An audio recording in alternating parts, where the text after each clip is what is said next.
विगत कुछ दिनों से हमने इस 3 लोक की यात्रा करना प्रारंभ की और अधोलोक की यात्रा करते हुए हमने देखा कि किस प्रकार से अधोलोक व्यवस्थित है और किस प्रकार से वहाँ के जीव रहा करते हैं। आज उसी का विशेष व्याख्यान कि आखिर वे करते क्या हैं, वे किस प्रकार से अपना समय व्यतीत करते हैं। जैसे वर्तमान में हम किया करते हैं उसी का फल वहाँ भोगा करते हैं। वर्तमान के मेरे परिणाम ही निर्धारित करते हैं कि मुझे कहाँ पर भविष्य में किस प्रकार के परिणाम करने पड़ेंगे। यदि मैं कषायों से चित नहीं हो पा रहा हूँ और तीव्र कषाय के साथ में अपना जीवन व्यतीत करता हूँ तो नियम से वहाँ जितने जीव हैं बेचारे शांत होकर बैठना भी चाहें तो शांत होकर रह नहीं सकते हैं। ऐसी वहाँ की जैसे आप लोगों के साथ में हुआ करता है, अब सामने वाला तो कुछ कर ही रहा है तो हम कैसे शांत रहें। सामने वाला विपरीतताएं खड़ी कर रहा है तो हमें तो कुछ उत्तर देना पड़ेगा ना। हाँ, अगर देते हैं तो बिल्कुल ऐसी ही विपरीतता रहेंगी आप के साथ में वहाँ पर, तो आपको तो गुस्सा करनी पड़ेगी जैसे यहाँ करनी पड़ती है। हम करना नहीं चाहते महाराज जी, लेकिन विपरीतता ऐसी खड़ी कर देते हैं, घर वाले हों, परिवार वाले हों, सामाजिक स्तर पे हों, तो ऋषभ करना पड़ती है तो फिर उसका फल को भी भोगना पड़ता है। और उसका फल यही है कि जैसे यहाँ आनंद आता है वैसा करना पड़ेगा, क्योंकि वह जब उदय में आएगा, वर्तमान का परिणाम ही तो भविष्य का निर्धारण करता है। इसलिए जो ऐसे परिणाम मेरे वर्तमान में हैं, यदि उन पर मैं दृष्टि नहीं कर रहा, उसे मैं संभाल नहीं पा रहा हूँ, तो शायद मैं भविष्य में सोचूं कि मुझे बहुत अच्छी परिस्थितियाँ मिलने वाली हैं, तो अच्छी नहीं, विपरीत ही मिलने वाली हैं। अब देखते हैं उन नारकियों में यह कैसे होता है, क्या करते हैं नारकी जीव, प्रति समय उनका जीवन कैसा होता है। तो इदानीम नार दुखानी कथ्यन्ते, कल हमने बहुत अच्छे से यह विचार किया था। याद है क्या विचार किया था? कल हमने कुछ विचार किया था, दुख के कारण, सुख और सुख के कारण। उसमें से मैंने देखा था मैं करता तो हूं सारे के सारे किसके कारण? सुख के कारण, है ना, इसलिए मैं दुखी होता हूं। कल हमने देखा था जैसे ही सूर्य उदय हुआ था और मेरे जीवन में अंधकार छा गया था, ऐसा ही होता है ना, सूरज उदय हुआ और अंधकार छा गया था। ये बात निर्णय कर ली थी, धर्म का उदय हो आपके जीवन में अंधकार दूर होता है। जो अंधकार है वह धर्म से नहीं है, वह धर्म से नहीं है, धर्म तो वह सूर्य है जिसका उदय होने से आपके जीवन में समस्याएं बढ़ेंगी नहीं, समस्याएं घटेंगी। एक ही काम हो सकता था। इसलिए ये बात निर्धारित हो गई कि जो भी पुण्य की क्रियाएं हैं, जो भी पुण्य की क्रियाएं हैं, वे मेरे लिए पाप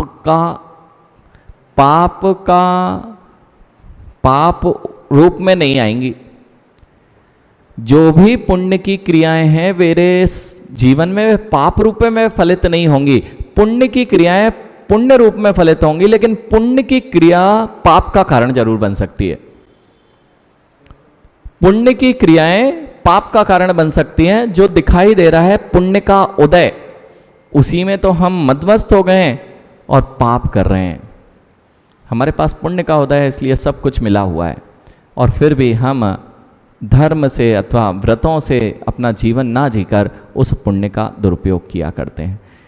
अब यहाँ पर जाएं तो चलते हैं, नरक के दुखों को कहते हैं तथापि विशुद्ध ज्ञान दर्शन स्वभाव निज परमात्म तत्व सम्यक श्रद्धान ज्ञान अनुष्ठान भावनोत्पन्न निर्विकार परमानंद एक लक्षण सुखामृत रसास्वाद रहित ही।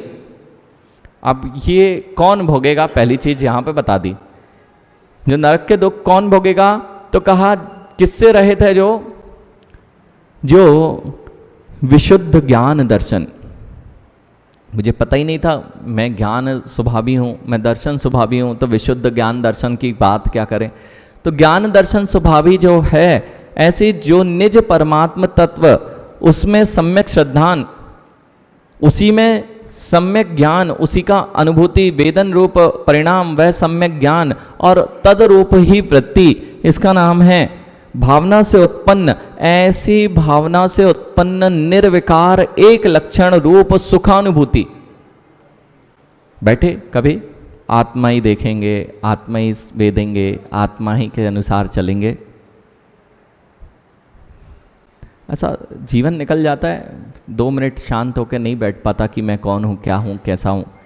जो इससे रहित है, अर्थात आपकी सामान्य भाषा में कहें तो अभेद रत्नात्रय की बात यहाँ कही है, लेकिन आप तो मात्र अभी सम्यक दर्शन से भी इसे जोड़ लें तो आपका काम बन जाएगा कि सम्यक दर्शन से रहित मेरे परिणाम हैं, तो मुझे नरकों के जाने में बुकिंग के लिए कोई आपत्ति नहीं है, मिल जाएगी आराम से। हाँ, कई चीज़ें ऐसी हैं कि हमारे पास में बिना ही प्रयास के मिल सकती हैं। जब आपका पुण्य ज़्यादा बढ़ जाता है ना, जैसे पुण्य ज़्यादा बढ़ जाए तो पुण्य के साथ में छोटी मोटी चीज़ें तो अपने आप मिल जाती हैं। तो ऐसे ही यदि सम्यक दर्शन नहीं है आपके साथ में, तो नरक जैसी छोटी मोटी चीज़ें तो आपको बिना प्रयास के मिलना बहुत आसान हो जाती हैं। इसलिए यहाँ कह रहे हैं कि जो इनसे रहित के द्वारा पंचेंद्रिय विषय सुखा स्वाद। अब देखना, ये सब पढ़ने का विषय है, इससे कुछ होता थोड़ी ना है। यहाँ तो लिखा है पंचेंद्रिय विषय स्वाक स्वाद लंपटैर मिथ्या दृष्टिर मस्ता दृष्टिर जीवई यदुपार्जितम। हम लोग तो पंच विषयों से विरक्त हैं, तो हमारे साथ ये घटना नहीं घटेगी।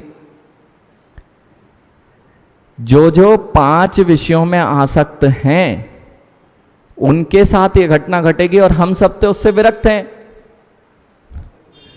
हमारे साथ तो घटेगी नहीं। या हम नहीं भी हैं विरक्त तो भी नहीं घटेगी। क्यों? क्योंकि जब तेज रफ्तार में गाड़ी चलाता ना कोई, तो ये सोचता है मेरा एक्सीडेंट तो होगा ही नहीं। कोई सोचा कि मेरा एक्सीडेंट हो जाएगा तेज रफ्तार करते हुए, जब तेज रफ्तार करते हुए वह सोचता है मेरा तो दुर्घटना घटेगी नहीं। ऐसे ही मेरी अंधाधुंध दौड़ जो 5 इंद्रियों के विषयों के प्रति लगती है, मुझे लगता है मैं थोड़ी ना नरक जाऊंगा, मैं तो बहुत धार्मिक हूं, मैं तो बहुत धार्मिक हूं, मैं तो बहुत अच्छा हूं। लेकिन जब दुर्घटना घटती तो क्या होगा? तो यहां कह रहे हैं आचार्य भगवान, जो पंचेंद्रिय विषयों के सुखा स्वाद के लंपट हैं, जो रात्रि में भोजन नहीं छोड़ पा रहे, सीधी सीधी खड़ी भाषा में बोले,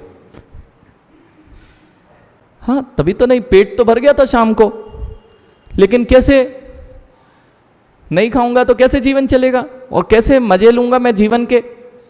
अब समझ लीजिए, अब सीधी सीधी खड़ी खड़ी भाषा में ऐसा लिखा है, और आचार्य भगवान थोड़ी अच्छी भाषा में लिखते हैं, तो उन्होंने लिखा पंचेंद्रिय विषय रसा स्वाद लंपट मिथ्या दृष्टि।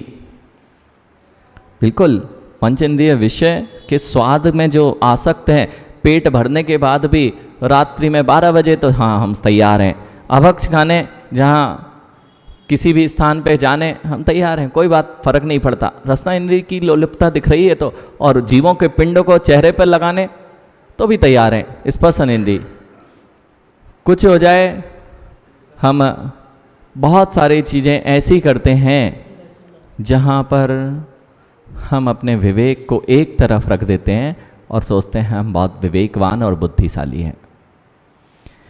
ये सब क्यों होता है? आपके कारण नहीं है, आप लोग दुखित नहीं हो, आप ऐसा नहीं करते हैं, क्योंकि ऐसा तो व्यवस्था में करना पड़ता है जब कर्म का उदय आता है। ऐसा ही है ना, विवश हूं मैं करने के लिए, मेरे से नहीं छूटता है। हाँ, जिनसे नहीं छूटता है वे वास्तविकता में विवश हैं कर्म के तीव्र उदय के आने पर, लेकिन जो छोड़ना ही नहीं चाहते हैं वे गाफिल हैं, वे अपने भविष्य की तैयारी कर रहे हैं। हाँ, इसलिए बहुत कठिन होता है माँ जब हमारे संयम के भाव आए। नहीं तो लेके भी चले जाओ ना जय कुमार जी, तो घर वाले अभी खड़े हो जाएंगे, तुमने ले कैसे आए, कैसे हमारा जीवन चलेगा। तो ये लोग मात्र आपका बुरा चाहते हैं। बिल्कुल सत्य बात है, घर वाले भगवती आराधना में विषय लिखा, घर वालों से बुरा कोई शत्रु नहीं है। अब मिल लो, अब ठीक है। और हम लोग शत्रु दिखते हैं, शिखर चंद जी, हम लोग शत्रु दिखते हैं। क्यों? महाराज जी बोल रहे हैं कि भैया संयम जीवन जियो, तो शत्रु हैं। और घर वाले आपके अनुकूल लगते हैं और तुरंत अपन उसमें बह जाते हैं। यानी 2-4 दिन हो सकता है तुम्हारे से प्रतिकूल दिखें, लेकिन उन दोनों 2-4 दिन के पीछे अपने पूरे जीवन को क्यों हम बर्बाद कर लिया करते हैं। कोई बात नहीं, अनेक बार मैंने किया हुआ है।